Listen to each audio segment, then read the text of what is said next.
For the first day we woke up, we weren't in the midst of a coaching search. No, that's over. Mike LaFleur is the new Arizona Cardinals head coach. We get to know who he is from some of the experts, the analysts out here at Radio Row, San Francisco, the site of Super Bowl, Johnny Venerable. Yeah, plus should Cardinal fans be fretting the loss of Gus Bradley, or is it dodging a bullet for the Big Red? PHNX Cardinals live from Radio Row. Day one starts now. It's media night. All the players talk to the media, and it's a circus. And now you're here. So. Excited, very excited. We've already got some big guests on tap.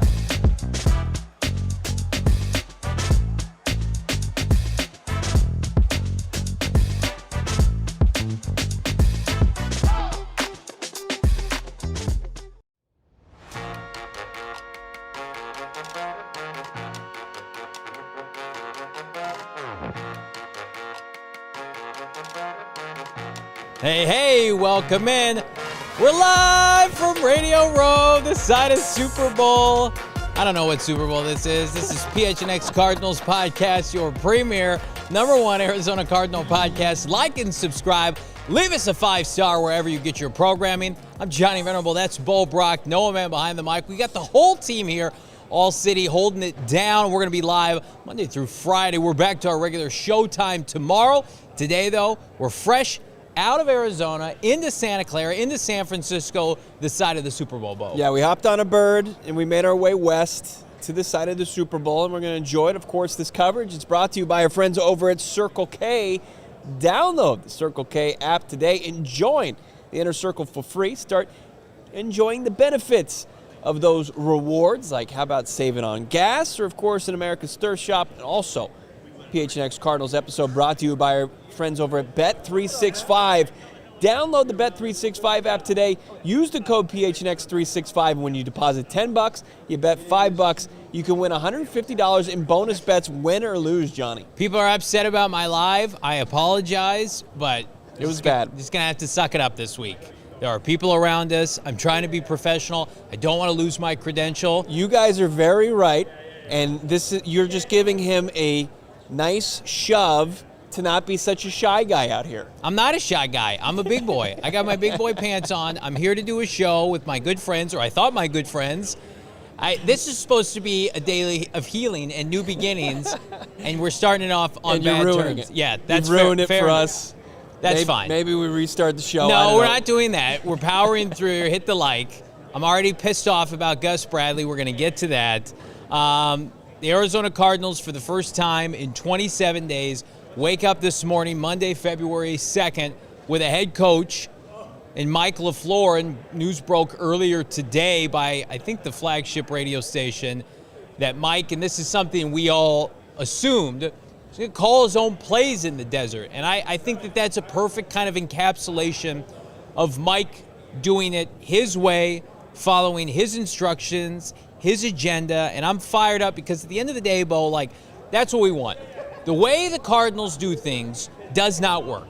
We have a large sample size, specifically from the last 3 years, so it needs to change. So if the 3 offensive coordinators that came before him currently call plays, and Liam Cohen and Matt LaFleur and Kevin O'Connell for their respected teams, why would Mike LaFleur be any different? Right, and there's a certain aspect of owning that side of the football where you're kind of the master of that domain, right? Is the offensive side with LaFleur, Gannon, the defensive side, but he had a play calling DC and Nick Rawlis. So when things broke down defensively, you turned to Rawlis first. You didn't look at the head coach. Sure, look at the head coach for other issues, but no, I initially said I didn't necessarily want this because you look at LaFleur making the step from non-play calling offensive coordinator to running his own program. But if that's something he wants to own, it's not something I'm going to make a big fuss about. No. But I would like to see some more of that collaboration, bring in still an offensive coordinator for game planning purposes, have somebody like Brian Schottenheimer had in Dallas where he brought in Clayton Adams where, okay, what's his strength? Is it setting up the playmakers for success? Is it the run game? Is it setting up the passing attack? and he needs help as far as in the trenches with the offensive line, I'm all for that. I think that'd be great. Yeah, and again, like, we're going to dive into it. The Cardinals still have yet to make a hire at either coordinator spot.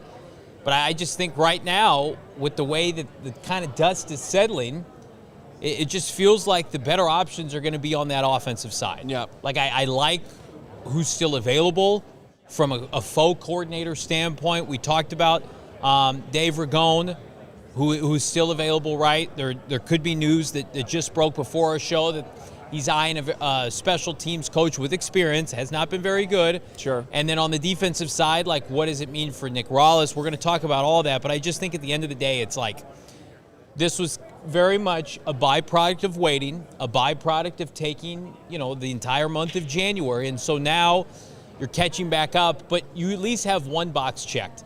You have a play caller.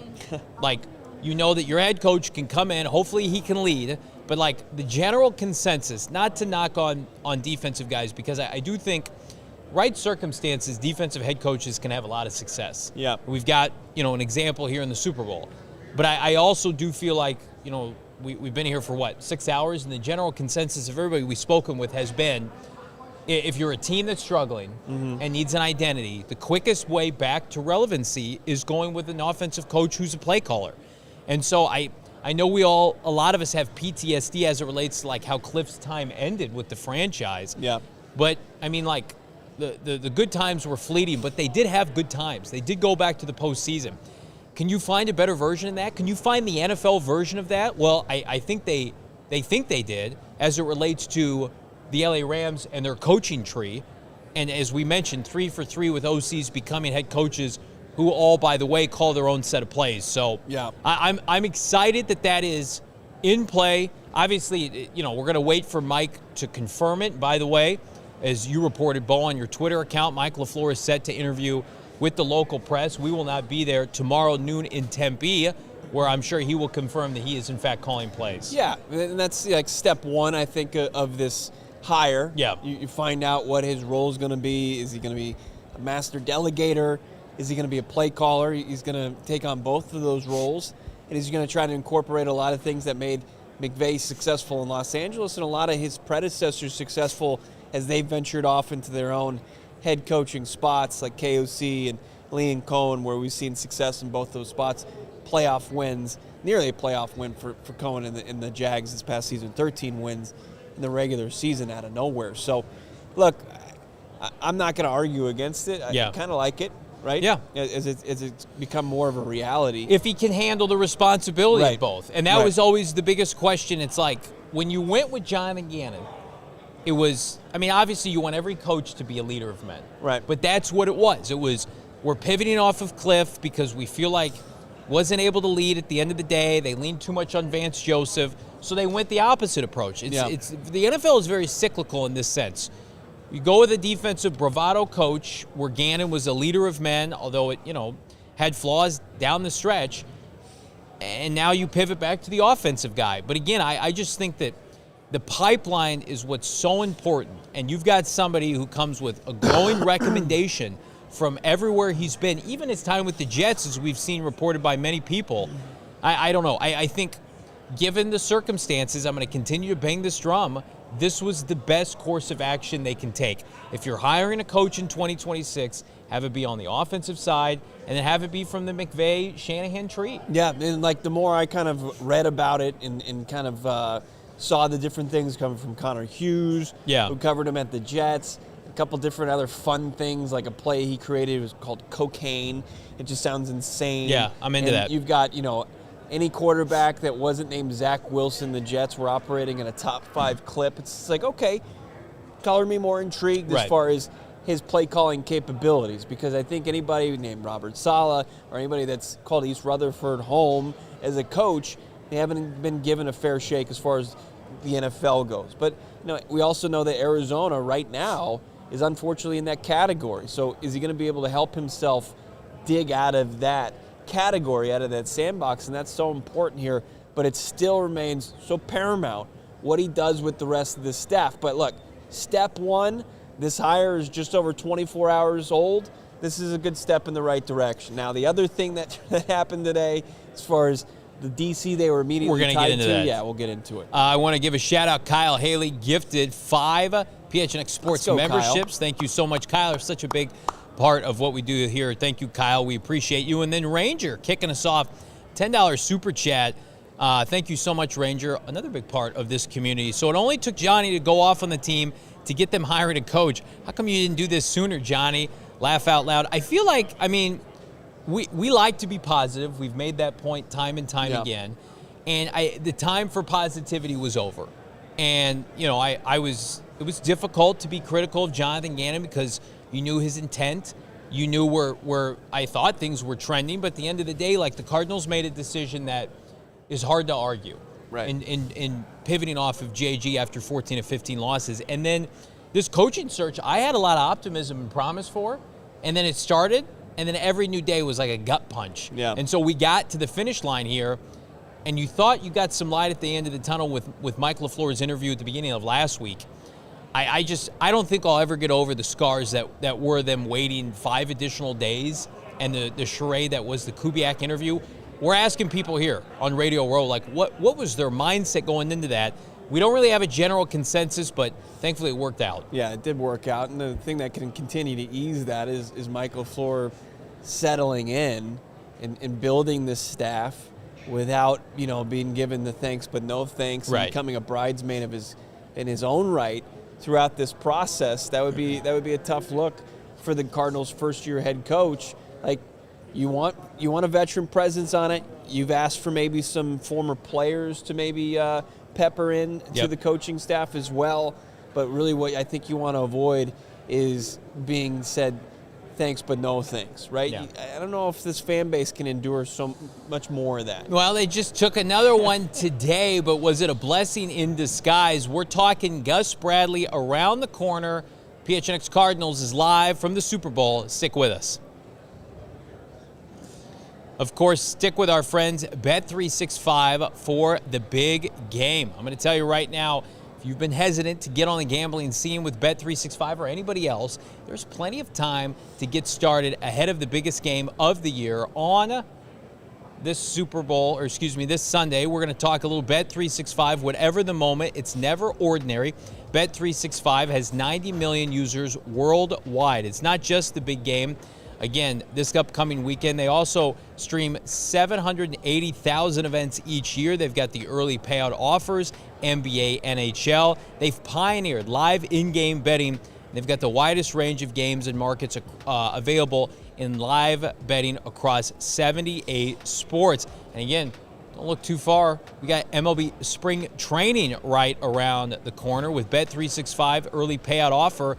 Both the NHL and Major League Baseball, when your team goes up 5 runs in Major League Baseball or 3 runs with the NHL, you get that instant payout offer and parlays marked as selected winners. Again, all you got to do, download the Bet365 app today. Use the bonus code PHNX365 when you sign up. Everybody's been asking me, can I still get those $200 in bonus bets? Of course. Win or lose, you're going to get those. All you got to do is deposit $10, place a $5 bet, and you are loaded with bonus bets. No questions asked. Again, PHNX 365 is the bonus code. It can be used on spreads, totals, player props, futures, whatever the moment. It's never ordinary. You got to be 21 years and older, physically located in Arizona. If you or someone you know has a gambling problem, wants help, call 1-800-NEXT-STEP. Text NEXT STEP to 53342 or visit problemgambling.az.gov for more info. Yeah, and look, man, this NFL season, it's been awesome, right? Big-time games, big moments, crazy finishes. Now we're down to the big game. One last season finale here for you. Still thinking about watching these games over the years with friends and family. You have those parties you go to, packed living room, food everywhere, yelling at the TV, 2 teams, 1 left standing. And it's a perfect excuse to get together. So if you're hosting a watch party this year, you want to show up with the best possible gift, pick up that Crown Royal, that old trusty purple packaging with the purple bag. It's unbelievable. Your local store, whether you're mixing up cocktails or just pouring something smooth, Crown Royal is perfect for celebrating and getting creative. Sure, you can keep it simple, Crown and Diet, please, or you can mix up a cocktail that's going to make everybody go, wow. Who is that? Is that Tom Cruise from Cocktail? There Is you that go. who's hosting this party? Need some inspiration? Visit their website. They got tons of cocktail recipes that are guaranteed to impress. Keep it simple, but you can also level up. Drink responsibly, and don't forget to make Crown Royal part of your big game day experience. How's your experience looking for a new DC? The Arizona Cardinals, Brad, presumably got to work over the last several days. We're going to catch you up. So immediately after the Cardinals made Mike LaFleur their newest head coach, it got word out of Santa Clara Raheem Morris would join San Francisco staff and Kyle Shanahan, which we knew was a possibility. And then now you fast forward to Monday, Anthony Weaver, who was somebody that the Cardinals had on their radar, not necessarily probably as the head coach. Yeah. He goes to Baltimore, and then right before showtime today, Gus Bradley, who was, I think, penned by Albert Breer this morning as the favorite for the job, goes to Tennessee instead of coming to Arizona, Bo. Yeah, and I don't think the fan base is going to be too upset. Yeah. And the only thing is this continued optics play. Yeah. Right?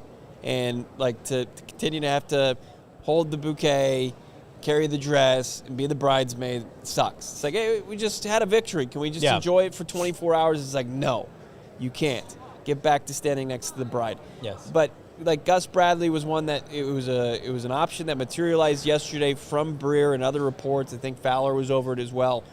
Gus Bradley, who was once the DC of the Legion of Boom, way back when, got himself a head coaching opportunity, and it was really bad there, and then tried to find his footing back at the DC spot. He was one of those guys that it was kind of, the fan base was at best lukewarm on it, but it still sucks to sit there and say, well, we didn't even get him. You lost again. The advantage that you had to make him your main play caller, it didn't pay off. I'm going to read a text from Bo yesterday saying, I went. You're going to air our dirty laundry. Yeah, here? I know we want a vet coach, but I think I'd rather have Nick Rollis than Gus Bradley. Yeah, probably. Was your take yesterday? Yeah. I'd rather. I know it was such a brutal end to the 2025 season, but we've seen some potential from Nick Rollis within the last couple of seasons where you haven't seen that much. You're just relying on Gus Bradley for way previous. Speaking of that, so the Legion of Boom was a long time ago, but this is Gus Bradley. I had this queued up for the show to talk about it. 2017 and 2024. Here's what you're getting with Gus Bradley. This is what Tennessee Titan fans can look forward to or not. I think your average Gus Bradley season, he's going to be right around, especially over the last 6 years, 18, 19, 20th, 21st, 22nd in EPA in the NFL. Okay? He has plummeted from the best red zone defense in the NFL to the bottom half. That's where he's really struggled. 32nd, 17th, 23rd. The success rate's been better. Third down conversion was really bad. That last year with the Colts was atrocious. Now, they haven't had a ton of defensive talent. Here's what I think. Had the Cardinals hired him, maybe you'd get a high floor, but you sure as hell knew what the ceiling was. Sure.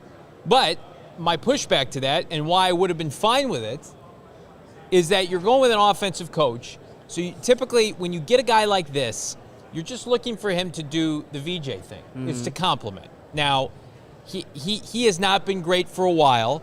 It looks like he's just trying to ride the Robert Saleh train maybe into retirement. Sure. He joined Shanahan's staff last year because of Robert Saleh. I didn't realize how close they were. I guess they're super close. And now Saleh, of course, goes to Tennessee. Saleh's calling his own defense in Tennessee. Right. So Bradley, people thought he was going to come here because he was going to call the defense here. Well, Tennessee gets him. So the Cardinals miss out on a DC, dodge a bullet, however you want to pull it. I'm with Bo. I think from an on-field product, and we were going to talk about this today, it's you probably would have gotten 6 months of really good pressers and hype, and then the games would have started and you'd be like, this is really just kind of average to below average. Mm-hmm. That's really what he is. Cardinals search continues. It does. It does. You move on, you move forward. Hopefully you get a new crop of candidates that you can kind of say, I like him, or this guy gives you upside, or maybe not good enough. When you look at a guy like Gus Bradley, and the reason you want a veteran guy is what you witnessed this past season, where you get into a tailspin and things start to snowball. Yeah. And it's you have that voice in there that can say, hey, I went through this back in my days as a head coach or in this, legit position, and this is how we worked our way out of it. Yep. Gus Bradley was a horrible head coach. He's real bad. He was like, as far as wins and losses, he had a worse record than Jonathan Gannon. Yeah. Like, so when when things are snowballing, and Mike LaFleur is like, well, we're doing everything. We like our process in place. You know, we're doing everything to prepare for the game correctly. And when we get there, we just can't figure it out. Like, I don't have a whole lot of confidence that Gus Bradley is going to be the voice in that meeting room that's going to say, well, we need to do this. Yeah, I think he does better with good players. He's not a Salah that I think can make average to below average players play above their capability. Yeah. I think he very much would have succeeded or failed here with the talent on the field. And you can make an argument the Cardinals haven't utilized their talent. I would agree with that. But you could also say, like, would he have gotten eaten alive in this division? I think you're more inclined to say yes than the alternative. So where do they go from here? Let's bring up a couple super chats. Jalen Blair, $10. Okay. Thank you so much, Jalen. Appreciate you. Good DC options still out there. Aubrey Pleasant from the Rams. You've got Mike Rutenberg in Atlanta, who has history with LaFleur and the Jets, and with San Francisco. And then Al Harris of the Bears would be a great hire. That would be unbelievable. Led the league in interceptions. I don't think you're going to get the head coach DC that maybe you wanted. And I also think it's very similar to how their head coaching search went, where they wanted a prior head coach, and they couldn't get one, given the status of your team. Now, we're going to put this on the YouTube page here in a couple days. We chatted with Lindsay Rhodes today. Yeah. And, we brought up the idea of Gus Bradley, and she kind of scoffed at it. And it was very much of the mindset, well, I think from a flash standpoint, a lot of these teams want to revert to that. And then on the flip side, look what happened with our guy out of Jacksonville and what Liam Cohen was able to do with Campanelli. Yeah. It's easier said than done, finding your own Anthony Campanelli. But they do exist. So I am inclined to think like, okay, you tried to go that route. Yeah. I think they're all out. None are available now. Almost drawn dead. I think now I don't want to say you can slow play this, but you don't have to rush to try to get something done now. Yeah, that's a little like after going through a 27-day search. Well, I don't mean like you don't have to make a hire today. Right. You should have a short list for sure. Sure. And you'll have the opportunity to see how things play out, and there's 2 teams left in the dance now. You can look at their defensive staffs, especially Seattle, who had a fantastic year defensively, and I think Patriots down the stretch, especially in the postseason, were solid defensively. You can look at their defensive staffs and see if there's anybody that you could potentially poach or cherry pick. Corey Barnes, $5. Thank you so much, Corey. He says, keep Rallis. Bring someone in from San Francisco or L.A. that you think can develop into a DC if Rallis struggles this year. Nick Rallis right now is the defensive coordinator until somebody else takes that spot. Now, Bo and I, though, conversations with people yesterday, behind the scenes, and then talking through it today, can you afford to bring Nick Rallis back? Now, they've kept him hostage, not really, but in Tempe, just in case. Yeah. Break glass in case They're of emergency. treating me well. I still don't have to pay for my meals. Yeah. The longer this goes, though, is that their preference? That, if you're Rallis... I think you let it get out that you're interested in Gus Bradley. Right. That's probably enough of a red flag to say they're looking for an alternative. I also think, do the players universally need a new voice on both sides of the ball? Like, I know the players, it's not an indictment of Nick the person. I know the players like Nick. But, think about, and we made this argument, during the process of what they were going to decide to do and why we like a Campanelli. B.J. Ojolari and Darius Robinson and Will Johnson and, Elijah Jones and all these picks, Jordan Birch, it's like, who's going to get the most out of those guys, right? Walter Nolan coming back from injury. Cody Simon. You need somebody in here that can come in and say, oh, I like all this talent. I'm going to get them. Everybody's going to raise the level of play. Yeah. We're going to raise the floor for everybody. If you bring back Nick Rallis, who right now has a resume comparable to a lot of the candidates available, I do wonder, it's like, yes, you don't want to make a change just to make a change. Right. But I think it's less to me about what Nick did or didn't do last year and more so about the individual players, like Marvin offensively, who's going to benefit from a new voice in Mike LaFleur. I mean, is Nick Rallis completely broken? Is is the path to reconciliation, is it not there? Right. Right? I mean, he's, 31 years old? Yep. He's just a season removed from 2024, where I thought he did a lot with less than he did in 2025. I don't think that can be argued. No. But he was great. There were changes to his defensive front coaching staff that I don't think were positives. Right. You bring in a guy who's like in his 20s and Coach Debo to coach your defensive line, and then your pass rush coach, you move from Coach Rod to another coach. It was Garcia, and you didn't see the payoff outside of just putting Josh Sweat, who was a better pass rusher than you had in your room for the last 2 seasons. So, but I understand the skepticism. I understand the need to just maybe completely remove yourself from the staff. If you brought back Nick, big if, right?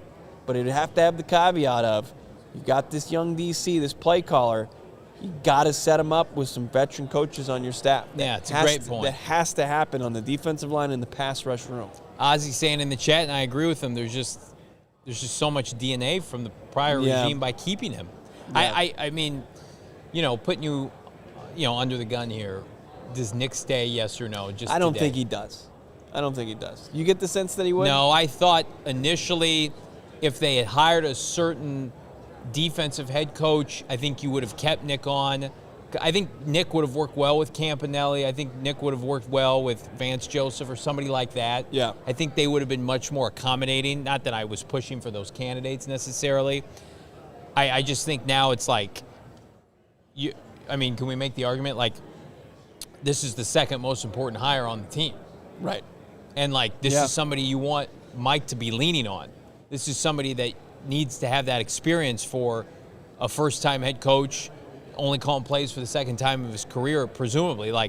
This is a hire that, Gus Bradley was not anybody's favorite, but you could. We were ready to come on the show, and it's like I get what they're trying to do. Sure. Can you get Gus Bradley? Can you have the 17th best defense in the NFL next year? Like that, I understand the optics of that. I just think this offseason, for whatever reason, we know the reasons, the Cardinals are just not a desirable destination. They have to rebuild credibility around the league. Now, Mike is a great start to that. Sure. And again, we'll be dropping interviews all week of people saying that's a good hire for Arizona, a good solid hire.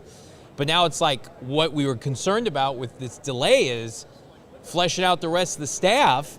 We talked to somebody last night off the record. We're not going to reveal who it was, but that we can mention this. It's just the staff that was there, while they're keeping them in-house right now, the general consensus is the players just stop responding to them. Right. And right now, it's not. They liked them. Right. But there wasn't a belief that, whether it was from a teaching standpoint. Right. Or they weren't confident what was being echoed by the staff. Yeah.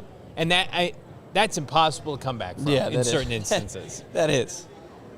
So, when you start to see the staff put together and knowing that, there's going to be a lot of maybe confidence that wanes in its ability to figure it out. We're going to bring up a super chat here from our guy, Ranger, $50. Wow. Thank you so much, Ranger. We appreciate you. I want to thank you guys for listening to the fans and putting it out there so the team will hear what the fans think was a big factor in everything that has happened over this season. Well, we appreciate that, and we always want to come from a place of generally Bo and I are aligned with the fan base, right? There might be instances where the fan base is upset about something or pro something, and we might be privy to information, and so it's harder to spin. But at the end of the day, we experienced those 14 to 15 losses right along with you. We did post-game shows. Bo was in the locker room every day, and nothing screamed, run it back. Right. And then, we get through that position, and there are people in this market, we've talked about it ad nauseum, that wanted to force feed a very specific prospect, client, and coach, Vance Joseph. Right. And, for lack of a better term, we snuffed that out from day one. It's right. that is unacceptable to this fan base. So, again, we're not going to bat 1,000. We're going to miss on some stuff. But I hope you believe, all 700 or 800 watching right now, we will always have your best interests in mind. No doubt about it. Thank you, Ranger, for that generous super chat and those kind words. continue this conversation. Plus, we're going to get some insight on Michael LaFleur and what he can bring to the Cardinals from a head coaching standpoint. And we might have a lead on a new special teams coach. That's coming up. It's PHNX. The only thing I'm missing right now, I got my gang, I got our crew here, right? The only thing I'm missing is a fresh lid from our friends at Branded Bills. I've got some in my backpack, but I say I'm gonna let my flow rock today, but I'm gonna be repping a lid the rest of this week when I'm on Radio Row, when I'm hanging out behind the scenes. Branded Bills. I'm gonna tell you right now, when I rep Branded Bills on Radio Row, people show up and show out. People listen, they say, what is that hat? What is the double B? I talk about it all the time. When I first got to the Valley, when I first got to the desert, I saw Branded Bills hats for the first time. I pivoted off my quote-unquote name brand hat, and I said to myself, this is where I'm going. And I'm not turning back. I don't own a hat that's not Branded Bills that's consistently in my rotation. We all have our rotation of hats. How about this one? This one looks better on Bo than it does on me. I'll give full transparency.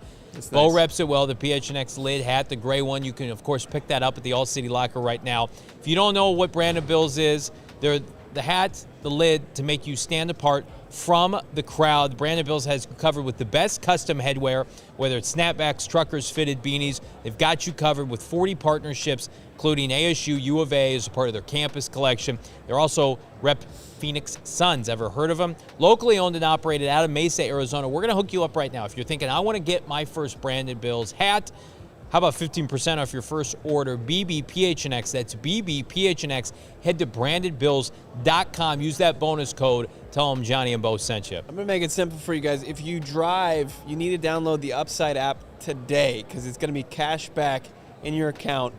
It's easy as pie. Download it right now, the Upside app. It's free, and it's honestly, it's a no-brainer. If you already buy gas, if you're grabbing food, if you're making grocery runs, Upside just gives me the cash back for doing stuff I'm doing anyway. Even when I'm on the road, I'm out here in San Francisco, I'm going to go grab some groceries for the stay here for the next couple days. I'm just going to open up the Upside app, and I'm going to find a couple options so where I can get some cash back on some groceries that I'm already going to use during our stay here. If you're getting gas for the rental, might as well hit up the Upside app, pick out the best deal from the local gas stations, and boom, you're going to get money deposited into your account. No weird rewards point system or anything like that, just straight cash. Upside's giving back $1 billion to its users. Find out how much you can earn. Download the free Upside app and use the promo code PHNX to get an extra 25 cents back for every gallon of gas that you get on your first tank. That's an extra 25 cents back for every gallon on your first tank of gas. Use the promo code PHNX. Let's jump back into some Super Chats before we jump into a couple of our interviews from earlier today. This is Shaft, $2. Continuing the conversation, defensive coordinator. What about Mike Ruttenberg of Atlanta for our DC? So here's Ruttenberg's resume. He was the defensive pass game coordinator with the Falcons this year. He was with the Jets, with Saleh, linebackers coach 2021 to 2024. He's bounced around the NFL, and he's an older guy. He's about 44. He's got experience. He's never been a DC, though. And he's obviously never been a head coach before either. So I think that's an option for sure. And obviously, like, Mike's going to want to go with the guys that he likes, that he's familiar with. I don't hate it, Shaft. I think that I really liked what the Falcons defense did at the end of the year last year.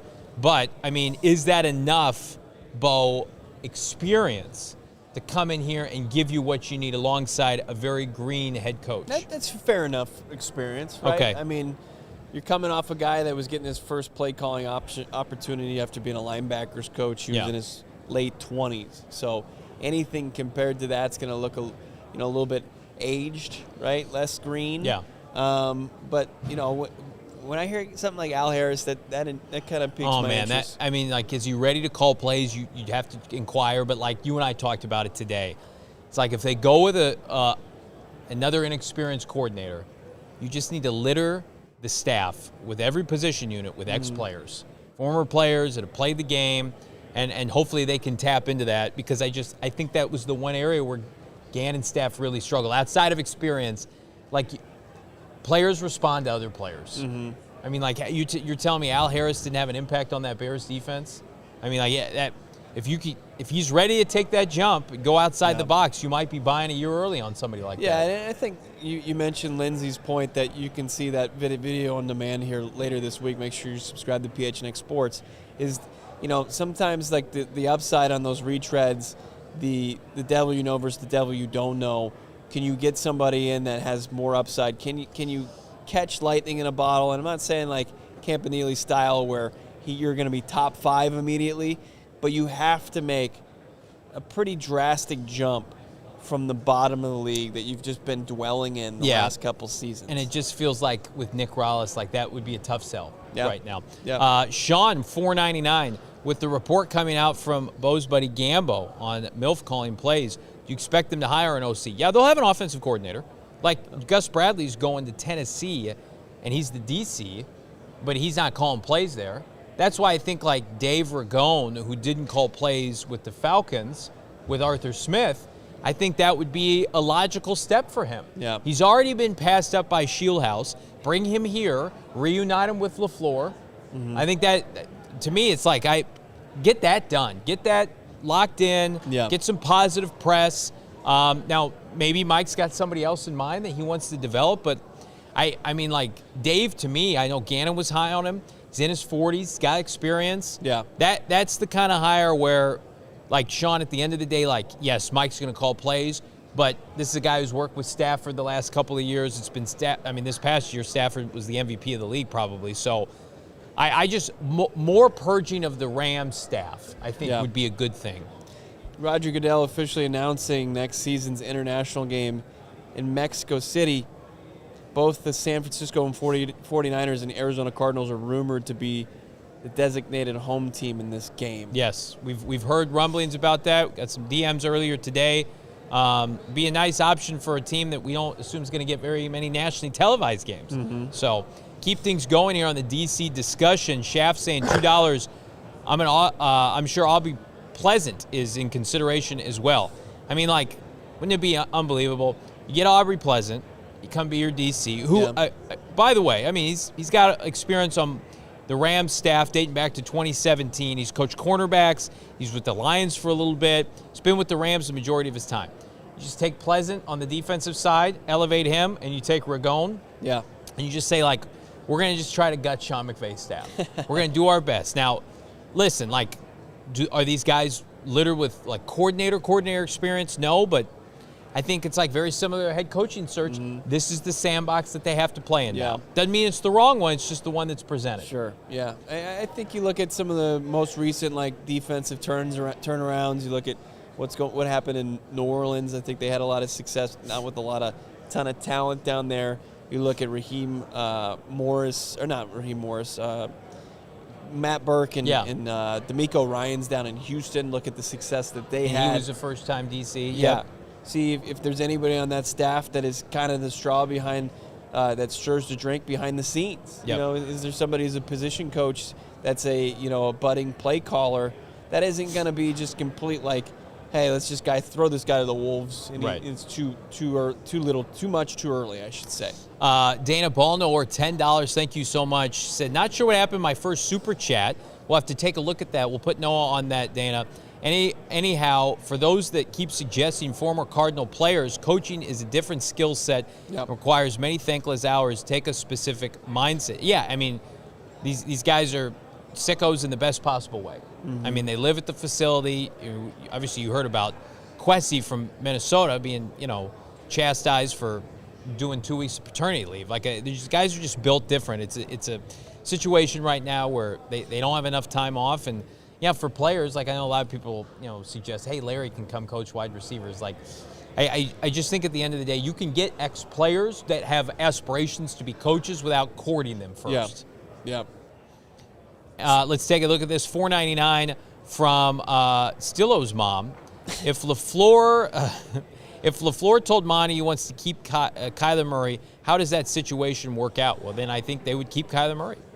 Like common denominator that we hear today is that, the grass isn't always greener, but at the same time, as opposed with Gannon, which would have been significantly more difficult with the expectation low of him needing to win right away, Mike LaFleur is playing with Morehouse money. He just got a 5-year deal. Yeah. Steelers mom. It's a fair question. I just don't know if you got to have two willing parties to be able to get that far. And it's just, can you imagine if you blew at a previous coaching staff, you soft benched the quarterback for the final 12 games of the season, and you let this team just bleed out? And that coaching staff, it's going to raise some eyebrows and say, what the hell was that about? I know. And the players are going to be like, well, what the hell was that about? Right. So I don't know if that's a cat you can put back in the bag. It just feels like the divorce is impending. Mike's going to say all the right things tomorrow. We'll have full coverage of the presser. We'll have a crew out there. Thank you so much for that super chat. Next up, Sean The Rock, $4.99. We should hire Larry Foote. He's been here before and is pretty much the Bucs DC and a former player. He's a Todd Bowles protege. I would love that. I think that would be a great hire. He's super smart as a player. Obviously won a Super Bowl with the Steelers. I just feel like Mike's going to want to go with guys that he's got a familiarity with. Does he have a track record of working with somebody like Larry? It remains to be seen. Yeah, Larry Foote, that's a name I think our guy Britton Golden had floated back to us when they had lost to the Bucs during that brutal stretch to end the season. Former Cardinal, right? Former linebacker, not a bad option right there. It's just when you want to avoid the complete unknown that you have to talk a fan base into, that there's not even a whole lot of data that you can point to, like, hey, this guy was a DB's coach that was on the rise, or he's a defensive line coach. If there's not that much evidence to point to, it's going to be a tough sell for a fan base that wants direction with this new staff. There's a bunch of super chats. We're going to get to them all. Antonio, $1.99. Would LaFleur hold Nick Rallis accountable? I think so. Nick Rallis, if he came back, would kind of be on a year-to-year basis. Yeah. It's got to be strange, though. Like, that would be a strange pairing, too, just considering, what the Rams offense was able to do against, just completely undress the Cardinals defense in 2 games. And it was a little tighter going into the second half in the finale, but they pulled away, and it was a 17-point win by the end of the day. Can you honestly say, this is somebody that I can trust that's going to be able to get this right at the end of the day, and who's going to be help guide him and get him back on the tracks? Well, I think Rare Yellow Cardinal $5 super chat, I think puts it in a lot of context for Cardinal fans. The players quietly quit on Rallis and JG last year. They look like they had packed it up for Cancun. You can't bring Nick back, just like Kyler can't come back. They have to move on, and I think that's inevitably what will happen. I thought if Nick Rallis was really going to come back, they would have had that conversation in Tempe last week when Mike met with the team, and they would have probably come out and been like, Nick's going to be our DC. Yeah. And now you've got names out there being associated with this team, fair or not. I think at the end of the day that probably means that Nick is bound for There's a couple things elsewhere. That common questions, some facts, right? Some frequently asked questions as well. It's like, Rallis, all signs are pointing to not coming back. And the fact that we haven't seen a welcome coach tweet from Kyler Murray, I think that points to more. It's a good point. We had that with Gannon. Quiet. We had the video with Gannon. We did have the video. He made sure to let Gannon know that he would go to war with him at any point when he was fired. Yeah. I haven't seen anything. We've been traveling today. I haven't seen anything from K1 as far as a response, a reaction to the Cardinals hiring a new coach. Cardinals may have a new special teams coach, Michael. I apologies, I'm butchering this. I'll try it. Gorbriel. I want to say Gabriel. Gorbriel. Michael Gorbriel, who has worked a lot in New York. He's a former special teams coordinator with the Commanders, the Jets, and most recently the Giants. Is supposedly, according to this report, I believe from New York media. Let me pull it up specifically so I don't butcher this. The Arizona Cardinals, the front runner for special teams is Michael Gorbriel, according to Jordan Raanan, who does a good job, ESPN New York. So I would assume that's correct. And then we've got this super chat. Hannibal doing some research. Michael had to work with 4 odd kickers, many injuries, and still made a passable special teams coach at the Giants, in my opinion. A decent hire if we get him. Well, I mean, at the end of the day, this will be his fourth or fifth special teams gig. Yeah. So he keeps getting hired. So he's got experience. Again, not somebody where you want to look at the metrics and say like, hey, this is our guy. But I mean, if he was crushing it, he'd probably still be with the Giants. I mean, you just want somebody that's going to be sound in the coverage unit, because like the other part of special teams, as far as converting kicks and having maybe a big leg punter or somebody that can kind of finesse the football inside the 20, inside the 10, inside the 5. Yeah. You know, that's kind of player dependent. But like when you look at the coverage, some of the coverage scores to me, especially just this past season, you'd like to see him higher. But look, I'm not gonna get up in arms on a special teams coordinator. No, already. We got bigger fish to fry. E. Brules, 50 cent, $4.99. Thank you so much. My dogs are in the area. Bear. Thank you so much. Anyway, we can link up for a drink or two this week. Just know y'all are good out there. Well, I appreciate that. We're gonna be out, so just DM us on Twitter. Shoot us a DM, and I think we're booked up tonight and tomorrow, but Wednesday we'll be out and about. Tonight we are going until the end of the Super Bowl press conferences. We're going to be out there at Media Night, covering both Super Bowl teams, getting some content out there. We haven't even been to our rental yet. We literally came straight from, I left my house at 5 a.m. this morning. What a warrior. Drove to Noah's apartment complex, Whoa. Parked my car there. Hey. Ubered from Noah's place Listen to the airport. Story. It's sad. To the airport. That's right. Got on a flight to San Diego. We're going to get every step of this process. Took a connecting flight to San Francisco.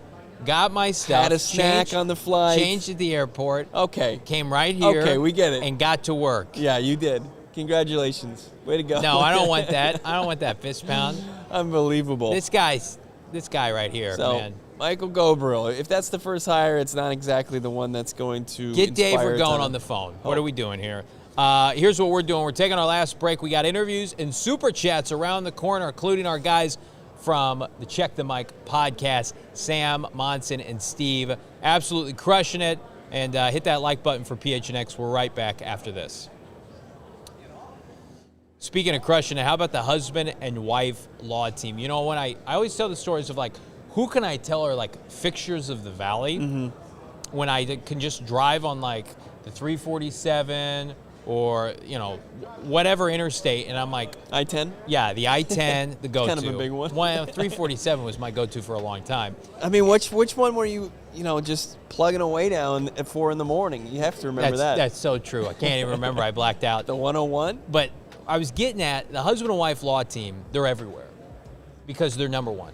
Because they make sure that you get yours. And again, they're based out of Phoenix, right? They don't commute here out of California. I didn't see them around the corner. They're back home grinding, where they raise their 8 children, and they're always focused on you, their customers, and giving back to the community. And let's face it, after a serious injury, you just want to hire an attorney that's focused on your best possible outcome, not how much money the firm makes. That's the husband and wife law team. Again, you've seen their commercials, you've seen their billboards, they're first class all the way, but they've got an open door policy. Anytime you need, you can chat with them or a member of their phenomenal team to get the answers you need. They're certified specialists by the State Bar of Arizona. In Arizona, the State Bar is certified, how about this, less than 1% of all lawyers as specialists in injury and wrongful death litigation. Again, if you've had a serious injury, call the husband and wife law team first at 602-783-8841. That's 602-783-8841, or visit their website. Website's fantastic, by the way. Check out the link in the show notes and tell them Johnny and Bo of PHNX Cardinals sent you. Again, nobody can guarantee the outcome of a legal case. However, they're there to make you proud, and their customers, it's all about the client-customer relationship. That's right. Bo. Love Mark and Alexis. They are, as you said, pillars of the Valley. Unbelievable. Another thing that the Valley is known for, March in its sports scene. That's of course, right. U of A is going to be marching, dancing. How about spring training is in the Valley? Plus, you got Phoenix Raceway lighting up. Got those engines firing, and in double time this time. For the first time ever, it's NASCAR. It's the NTT IndyCar Series. They're racing on the same weekend at Phoenix Raceway. Get your tickets. You're going to want to say that you were there, because there's nothing like race weekend. Engines firing, smell of rubber. It's the crowd losing it going into turn one. And if you want the best access in motorsports, look no further than our friends over at Phoenix Raceway. How about the Desert Diamond Casino infield experience, garage access, track walks, meeting drivers, and a pre-race concert? No sports brings fans closer than this. NASCAR, the NTT IndyCar Series, Phoenix Raceway. Be there. Secure your seats now, March 5th through March 8th. You're going to want to say you were there. Link in the show notes. Just follow it, phoenixraceway.com. Your Super Chats are coming up, but first we had a chance to connect with our guys from the 33rd team.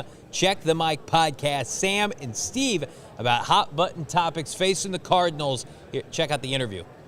We're back here on Radio Row. Johnny Venerable, Bo Brack here with Sam and Steve of the 33rd team. Of course, check the Mike podcast. Subscribe on YouTube. Gentlemen, it's been a tough season for Arizona Cardinal fans. Your breakdowns have been invaluable.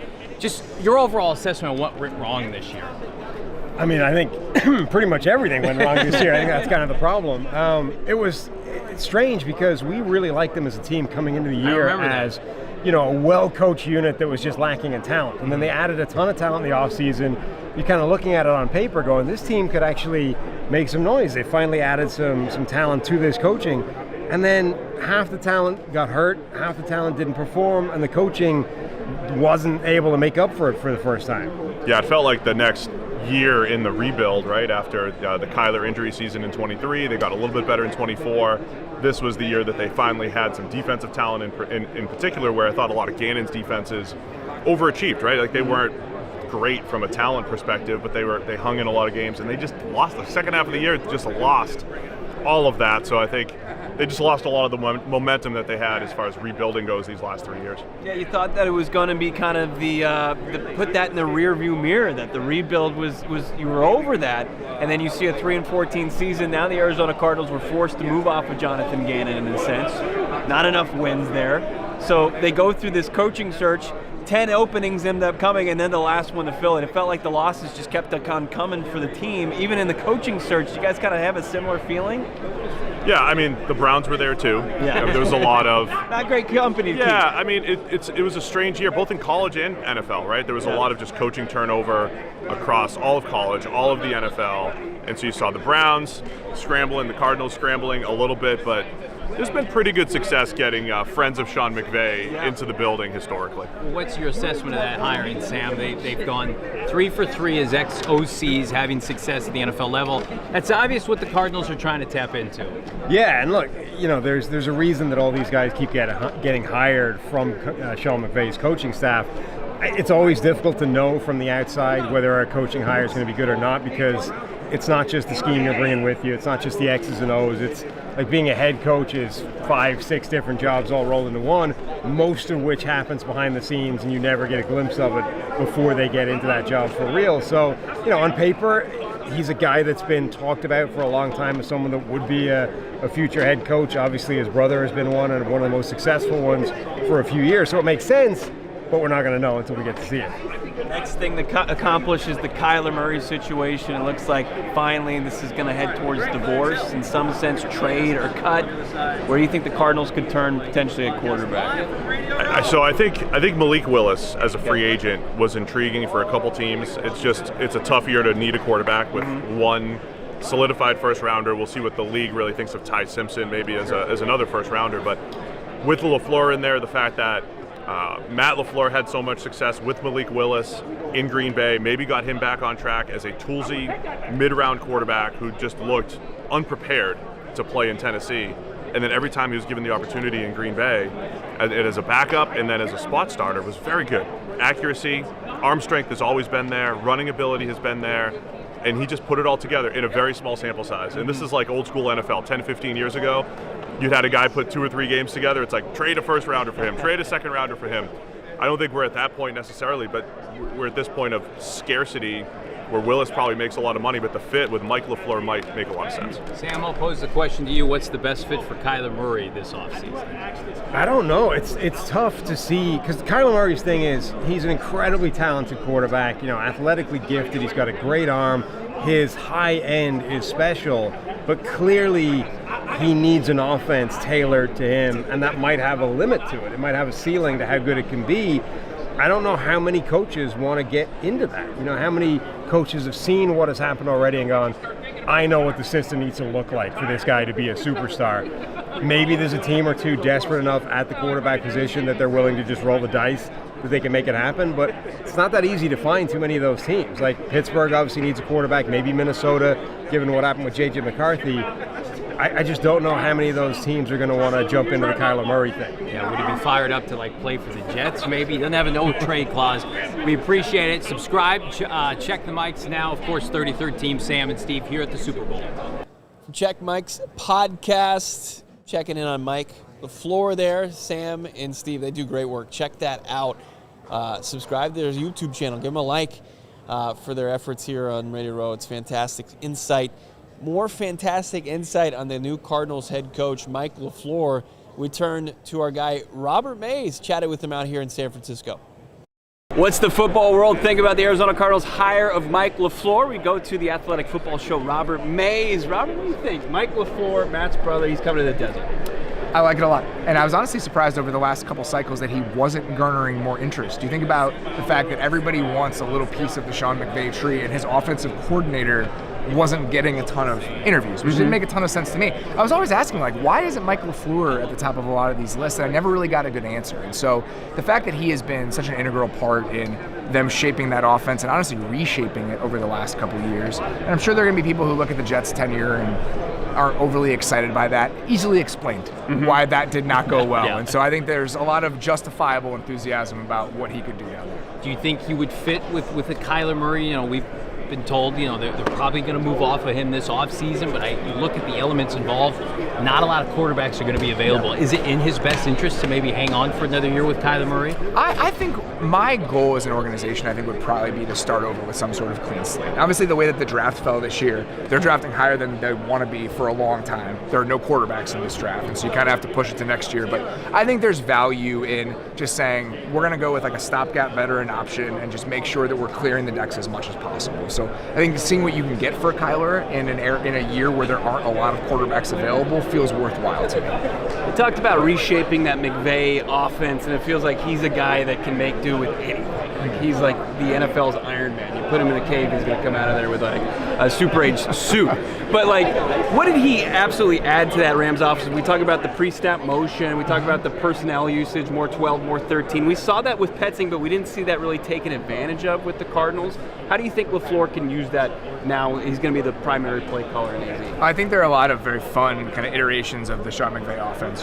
Where it started in 2018, and that version of it was a lot of under center play action, and then you get to the Stafford version of it, which is much more drop back, shotgun centric. And then when Mike got there, there's a couple different things that happened. One, they really diversified the run game specifically, where it used to be a very zone-heavy run game, and then a lot more downhill stuff starting in really 2023 and then moving all the way through, which is the years that Mike was there.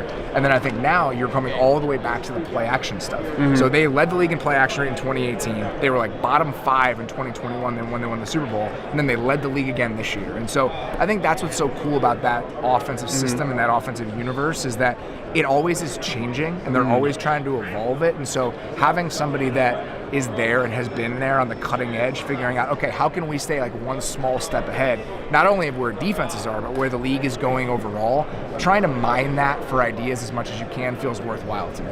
Is this Marvin Harrison Jr.'s best attempt at a restart, going from Drew Petzing to now Mike LaFleur, what he did with Devontae Adams, Puka Nacua in L.A.? I think so. I just think that with Marvin specifically, it's just one thing where you can use a fresh start with just new people who don't see you any sort of way. I think that I'm sure you could write reams and reams and reams about what that was like over the last couple of years. I feel like they drafted him with the thought being that he would be a true blue #1 guy. We can use him any way that we want. That didn't really work, right? He was more specific than that. I think the areas where he's best is the area where Kyler's worst. And so I think there's just so many things that kind of snowball to a place where he's not getting used as much or as well as you want. And so any sort of hey, we're turning the page, we no like preconceived notions of what you should be or how we should use you. Let's just start with a blank slate. I think that's best for everybody. Let's end with this. So we're talking about MHJ. We know Trey's on that offense and such a big part, legendary season there for McBride. You've got Michael Wilson, who the best receiver in the league. Michael Wilson, yeah, he looks like Puka all of a sudden. And then, we'll see what the running back situation turns into. But what would be one player that's not on the Cardinals that would be perfect for Mike LaFleur's system? You look at the free agent offensive linemen who are available. And this is a team that I think if they move on from Kyler specifically, they're going to have a lot of money to throw around. And I understand why they landed where they did last year. There weren't a lot of guys in that second, third round period, so that's why you take a Jordan Birch over an interior offensive lineman. They need to fix that offensive line. Yeah. Like they need for the first time to be like, okay, no more half measures, no more half steps. Like we're going to wield some resources here for the first time. Can't just be Paris Johnson. Yeah, and I think that's I understand, and that was never Monti's plan. I don't think they went into last offseason thinking we're not going to add anybody in there. But the free agent crop of offensive linemen was really bad last year, and there just weren't that many guys on day 2 that were worth drafting. This year, it's a lot of older guys in free agency, but your David Edwardses, people like that, who literally played for the Rams at one point. Like, people like that, where maybe they're not the flashiest names, but if you can get 2 free agent offensive linemen, you draft a guy on day 2, you already have Paris Johnson. We've seen teams, the Bears come into mind this year, remake that group really quickly, and I think that has to be the Cardinals' goal. Real quick, I promise we'll get you out of here. Gus Bradley rumored to be in contention for the Cards DC job. They've got Nick Rollis in-house.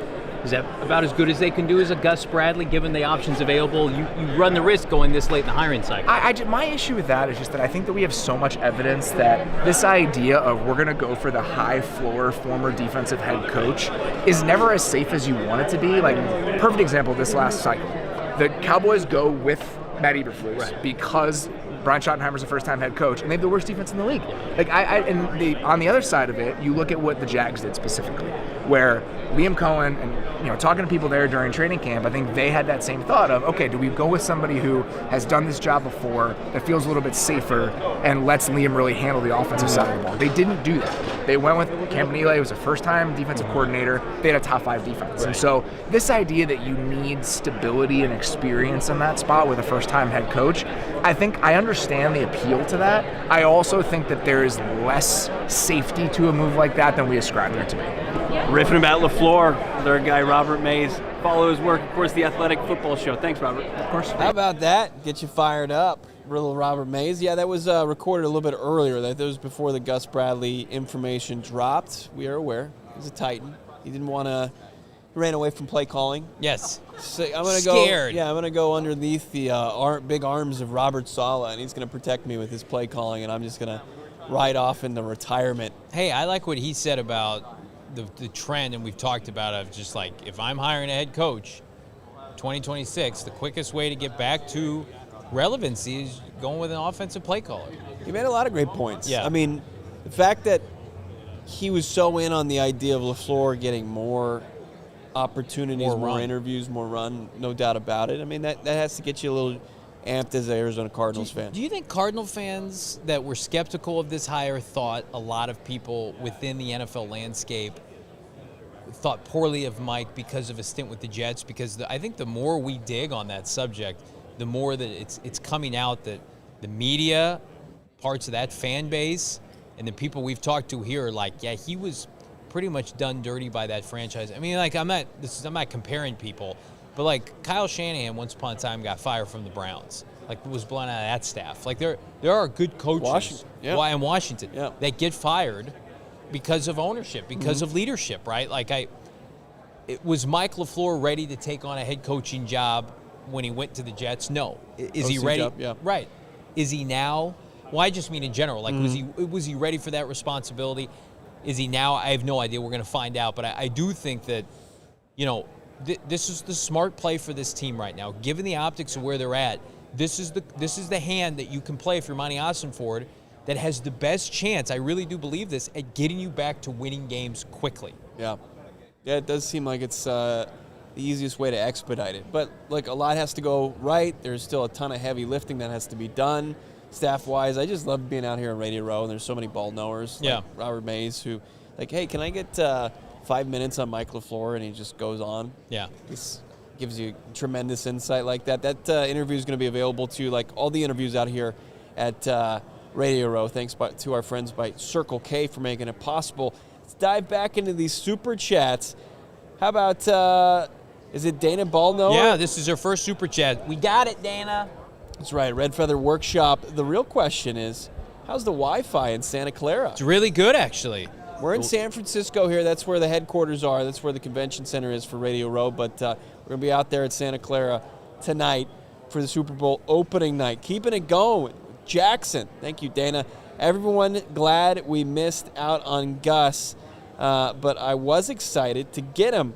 I want someone with head coach experience on this staff. Rallis sucks. I think I was outside of the Rallis sucks part, probably in that camp too, Jackson, where it was like, you know, you're paying for the name, you're paying for the resume of Once Upon a Time. And I you know why I liked it? Because he was coming from San Francisco, and I wanted more people from inside Just this keep division. chipping away. But I also think at the end of the day that unlike LaFleur, who felt like the perfect choice and the only choice in a lot of ways, that's not the case for the DC. Yeah. There are other options out there. And then there are going to be other options in future off seasons if it doesn't work out.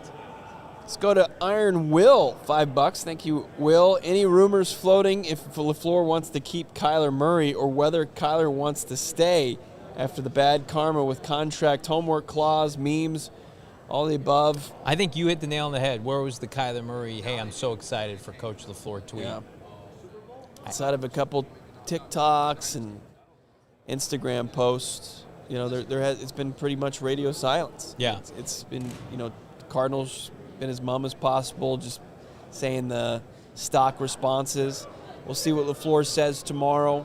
I wouldn't put too much into it. I mean, he's going to be on the roster until he's not. And I think I would just kind of really... Don't read it too much into it. Don't Because there are read going to too be much people who aggregate the comments made by Mike. And I think that Mike's got to put on a good face. You know, let's get to this next super chat because I think it's a continuation of this. This is from Foltzy. Very generous, $20. Thank you so much. You guys have been right about a lot of things this offseason so far. It really pains me that you guys are both standing by that K1 being gone. I'm a K1 believer. I mean, so are we. Like, if you're asking me, like, Johnny, what's the quickest way for this team to get back to relevancy and good football? And do I think Mike LaFleur could work with Kyler Murray? I absolutely do. I would like to see that, albeit if it's just a year. Now, does part of that have to do with the available options? 100%. But we know how Monti Ossenfort is operating right now. We know that Monti Ossenfort shopped him at the trade deadline. And we know that Monti Ossenfort and Kyler Murray and the whole regime had a falling out this year. Mm-hmm. So I think it's very much a mindset of Monti wants to put his flag in the sand of, I want to get my own guy. Same with Mike LaFleur, probably. But the problem with that is what we've outlined, guy's just not available this offseason. Yeah. How about Rare Yellow Cardinal, $5?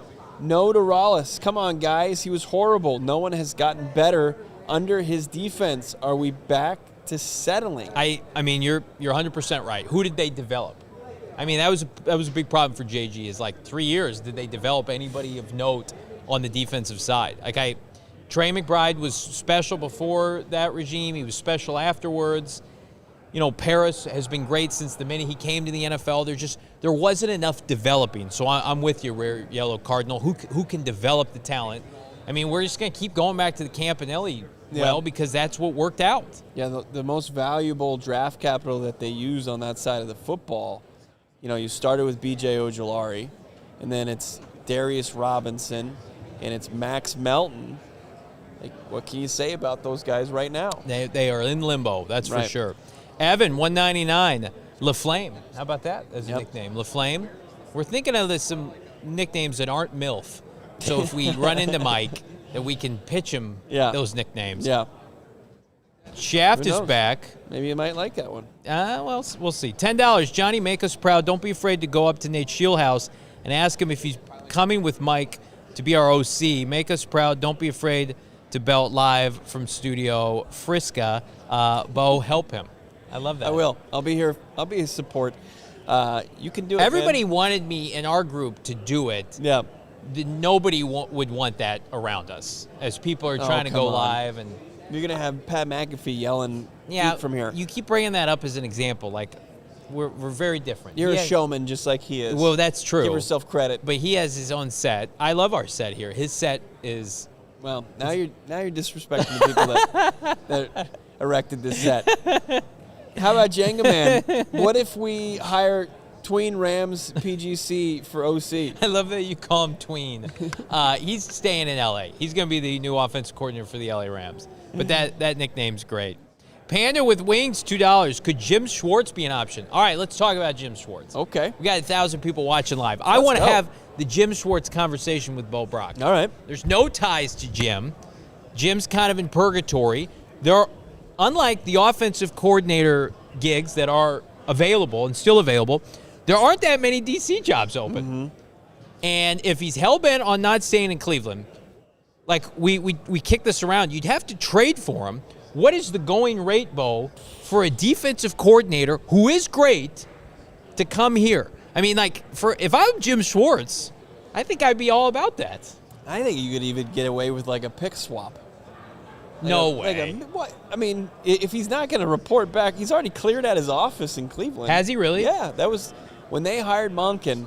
They said that it was Pelissaro that said he cleared out his office. He said his goodbyes to the rest of the staff, and he left. Okay, so who's got an opening right now? There are a ton of openings. For DCs, though? I mean, Baltimore hired theirs. San Francisco hired theirs. Giants are hiring Denard Wilson. Okay. Buffalo hired Jim Leonard. Washington hired Durante Jones. Miami's hiring Sean Dugan. Dallas hired. Jets Green hired Bay Brian. hired JG. Yep. Cowboys hired their guy. From Philly, yeah. Eagles, Fangio's coming back. Miami took from Green Bay, right? Right. With Halfley. I mean, how many are left? Tennessee got their guy. How many are left? Vegas is going to be there again. Oh, God. Can we not? But they got to wait. They can't hire him now. If you're Cleveland, can we get some traction on that? I mean, like, you talk about ex-head coach experience. Oh, yeah. It's exactly what they need. He checks need. a ton of the boxes. And it's been a productive group pretty consistently. I mean, like, I'm gonna blow people's mind with this right now. If you said you can have Jim Schwartz as your defensive coordinator, what would you be willing to give up? I think I'd give up like a third-round pick for Jim Schwartz. That's the first pick in the third round. No way. No way. You know who else is a third-round pick? Tip Ryman, Trey Benson, Elijah Jones, Michael Wilson, Garrett Williams. Two examples. I mean, like, you get Jim Schwartz to come coach your defense. Like, he's not getting a head job. He's going to be here for life. Stop. Get Cleveland on the phone and say, you're in a tough spot. Here's a third-round pick. You overpaid. People are saying, no. Never in the history of the game. People are saying he's old. I don't care. Step in my office, you're fired. We got done having a conversation with our friends at CHGO Bears. The Bears roster was largely the same as it was a year ago outside of some linemen. You know what made the difference? Coaching on that staff. If I have to trade a third-round pick to get Jim Schwartz, I would do that. People are saying mute my mic. That'll never happen. It'll never get muted. Noah, don't you dare. Don't. I'm not. You're not. So you wouldn't do it. What's the earliest pick you would do? Like I said, a pick swap maybe in the fourth. How many third-round picks have helped this team lately? Pick swap in the third. What Jordan Birch give you last year? Does Cleveland have a third? I don't know. Because you got to remember it's the Browns. You're not dropping that deep down the board. I'm giving a pick of note. I can tell you right there. All right, we got to get to more of these super chats here. I am. Well, yes, that's the theme of the offseason. Cardinals are desperate. Man, we're having a tough time with our super chats here just because we're not able to read them typically like we normally do. We got. So we went to Django Man. Jalen Blair. LaFleur would be wise to find an assistant head coach with prior head coach experience like McDonald did with Leslie Frazier. I agree. That would be great. Get him. His name is Jim Schwartz, and he will cost you a third-round pick. MKLZ, Yep. 96. Brian Cushing as a strength and conditioning coach would really jazz things up. Jazz, is that what PEDs are called? Wasn't he Is that caught? the same Brian Cushing? Wasn't he caught with those? Yeah. No, he Remember him on that cover of the played hard. ESPN cover with him and Mauga and Yeah. Clay Matthews? He was good, and then he got busted.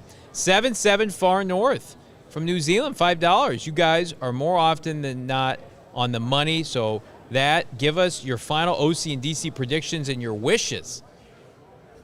Well, my wish is trading picks for Jim Schwartz, but realistically I would say, can we just say that that's what our wishes would be? yeah, Jim Schwartz. Like, to get Jim Schwartz Aubrey here. Pleasant, I think, is a realistic option. And then, like, Dave Ragone is OC. I don't know how Dave Ragone isn't the Cardinals OC yet. Dave Ragone, who's in his 40s, got passed over by the Wonderkin, and he's sitting there. He's like, well, I'd like to be the OC. And they're like, we're going to go with this guy.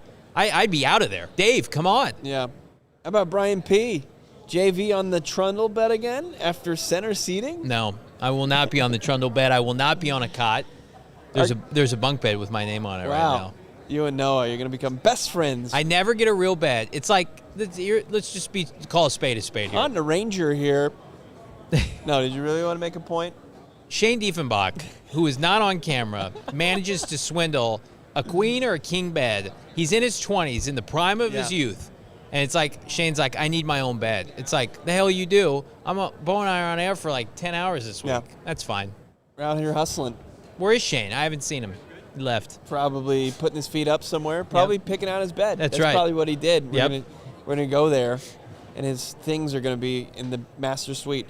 Okay, Rangers here for $10. Thank you, Ranger. So who do you guys think will have advantage when Gannon versus Petzing face off? Asking Noah. Bruh. I would say I like Gannon because I think that Drew is not good at his job, and I've seen Gannon be great as a DC. I was trying to be nice. I just don't think Drew is a good offensive coordinator, and I think it's going to go painfully bad in Detroit. Do you play chess? I did in my younger days, yeah. Okay. I didn't play chess either. It'd be like if you and I were facing off in a chess game. I know the rules of chess, yes. There you go. I don't think it's going to work out, though, Ranger. I root for Gannon. I will not be rooting for Drew Petzing. If Drew can't find success with the personnel best suited to his offense in the NFL, and that's what Detroit has, yeah, I don't think he's going to be able to find it. Reese. Reese, excuse me, $10. I love that we got LaFleur, and that has play calling Jets have gotten so much worse on offense since they lost him. Pair him with Ty Simpson, draft a solid right tackle. Mike LaFleur, we liked him before the hire. We liked him when he got hired. I think it's fair to say, like, post his hiring, you just like even more of what you've seen and what you've heard. Yeah. And again, no, we're not coping from an alternate universe where Vance Joseph's this team's head coach. Like, this was always the best hire for this team in the cycle, given where they were. Like, I think Klint Kubiak's going to have success, but, like, if you told me, like, Mike LaFleur was better at his job, like, next year than Klint Kubiak because the Raiders roster is terrible, like if the Cardinals find a quarterback to come in and be competent, like, I could see Mike LaFleur immediately having offensive success with this team next year. No doubt about it. Keeping it going as far as the super chats. We got a couple new members, Yeah. Kyle and Voss Louie. Nice. Kyle just became a member. Kyle 03 Hour HR, and then Voss Louie became a member. Thank you so much. Consider becoming a member. We got almost 1,000 people watching live. Hit that join button. And, of course, subscribe to PHNX Sports, Bo. Picking up, is it Colin? Yeah. How about with MILF calling plays at head coach? We should target Chris Forrester, 19-20, or Ryan Wendell, 23-25. Both having a history with Michael LaFleur plus good O-line coaches. I like that. I like the idea of doing what Dallas did, where you steal a good offensive line coach and you make them the default offensive coordinator. Colin, that's a very good point. We'll have to look up some of those names. Yeah. But, I mean, like, that should be the formula, because then, again, like, that person's not calling plays, but you know what they are? You're stealing a plus offensive line coach. So maybe that's why they're not hiring Dave Ragone yet. Steven Jackson, friend of the show, diehard. I want to give Rollis the benefit of the doubt, but all the first and second year players' development seem to stall and regress second half of the season. It's like, why did Will Johnson look the way he did? I mean, Will Johnson in training camp looked unbelievable, and then at the end of the season, I didn't recognize him. I think everybody needs a fresh start. The further we're getting into this, Nick needs to go somewhere else, and the Cardinals need to. Wouldn't it just be weird for Nick to be the last coach from that prior roster? Yeah. Injecto wins the next mock draft. Also, happy we have Mike LaFleur. I agree with the latter. Are we going to fit a mock in this week, or maybe next week when we get back? Let's do it. Yeah. We got, I mean, we're just going to tease this for the end of the show, but the guest list this week, current players, former players, insiders. I mean, today was just the cherry on top. Today was the tip of the iceberg. Dana Ballnow, Red Feather Workshop, $10. It's a senior defensive assistant or other experienced advisor, a real possibility. Is one. An extra position coach costs money. Going into tomorrow's presser with a lot of questions, hopefully we get some hints. Yeah. Unfortunately, neither Johnny or myself will be there. We have to rely upon Cardinals press corps to get those questions asked and answered. We asked them to please do a good job. Mackey is preparing. Yes, he is. This is his time to shine. Michael, $2. Our guy Donnie Druin. Yes, Donnie's great. Teo's great. His bow. He's ready to go out there. We love Tyler Drake. We have lots of friends on the Cardinal beat lines. Michael, $2. Thoughts on Elijah Vera Tucker, Havenstein, Tutu Atwell, and Malik Willis? Well, I think of all of those players, Elijah Vera Tucker is probably has the biggest upside, but he's also going to cost the most, and he's missed time. But I mean, I would put, if you ask me of all those guys or another player likelihood to come here, I mean, like, I think Breece Hall has I think you've had a great chance to sign Breece Hall if he's not a New York Jet. I think Breece Hall, you don't have a number one back now if James Conner's gone. He's already succeeded in Michael LaFleur's offense. He's the kind of back that they want to utilize. I actually like some of the pieces the Cardinals have on the offensive line.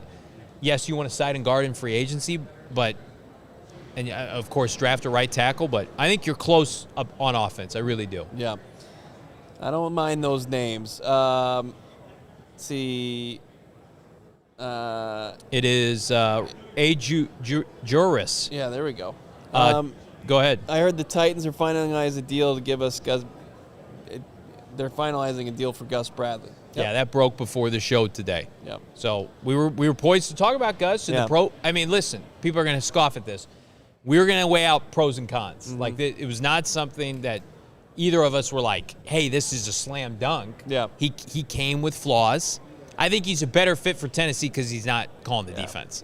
He's a rah-rah practice guy. Yeah. Our guy Brandon Freitz found a solution. Trade Rollis for Schwartz. I like it. I like it. Shaft is back $2. Defense that Rollis would take over. Yeah. I'm sure Aubrey Pleasant is in consideration. Yep, absolutely. $4.99 from Sean. We should hire. Oh, I think we got these earlier. Oh, Carp Fish. I did miss this one, and we will ask him this week. When is Kurt Warner going to be announced as the new team president of the Arizona Cardinals? We would love that. Yeah. And we will ask him if that's something he'd interested in. Thursday. Don't miss that. Sean Scott, $4.99. I don't love or hate the hire. My only concern is this seems like an offensive JG. Also, I'm curious to see who they bring in as DC. I mean, like Gannon, I think failed in large parts because of his staff. But here's the difference. And this is, Sean, where I would caution that take. Gannon had 3 off seasons to better his staff. He only subtracted from it. He didn't bring in one external coach of note during his 2 off seasons outside of his first year. And then he lost Clayton Adams. Like, I know nobody wants to hear this right now.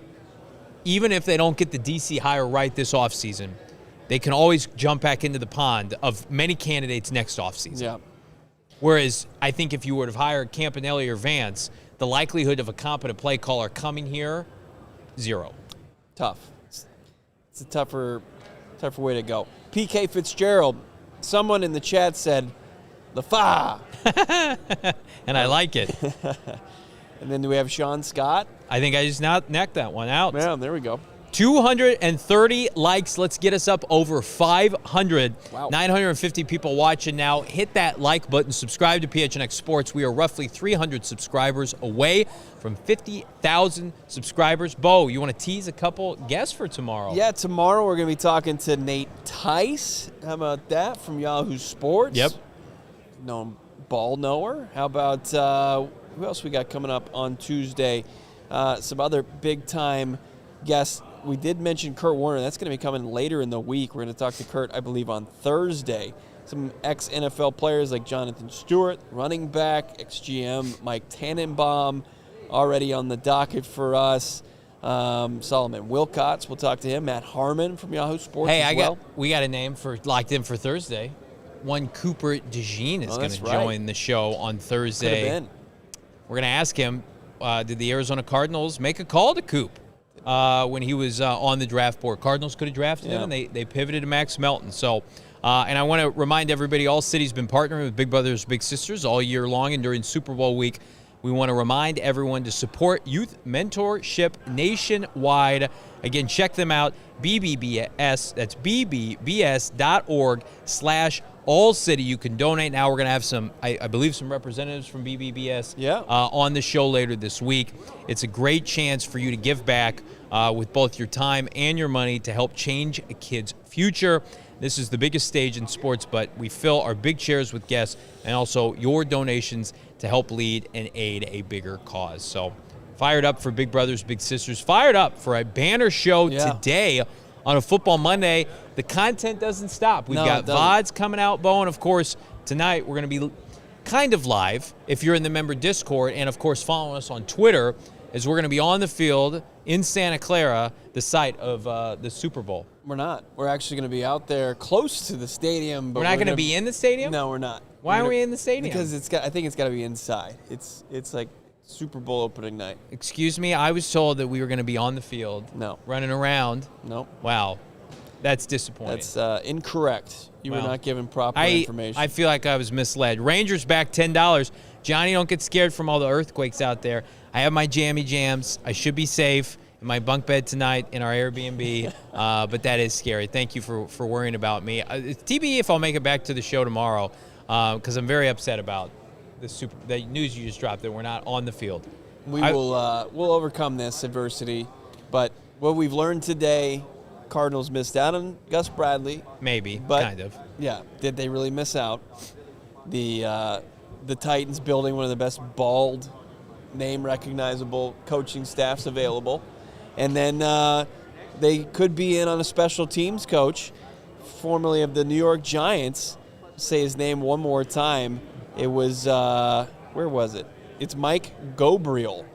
So Mikes. Mike Gobriel could rejoin his buddy Mike LaFleur in the desert as we start to restart the search for DC and an OC potentially. Last super chat under the gun, 602 Chris, 199. Mawaga, Bailey, Type Simpson, Rodriguez. That's the wish list. I love it. That's our mock draft for this week is 602 Chris, his super chat, his or her super chats, because I like that right there. I like all of you to like this video, subscribe to PHNX Sports. For Noah, there's Bo. I'm Johnny Venerable. We're jet lagged, but we're ready to go. Check out our coverage all week here at the Super Bowl. Take care, everybody. Of an hour.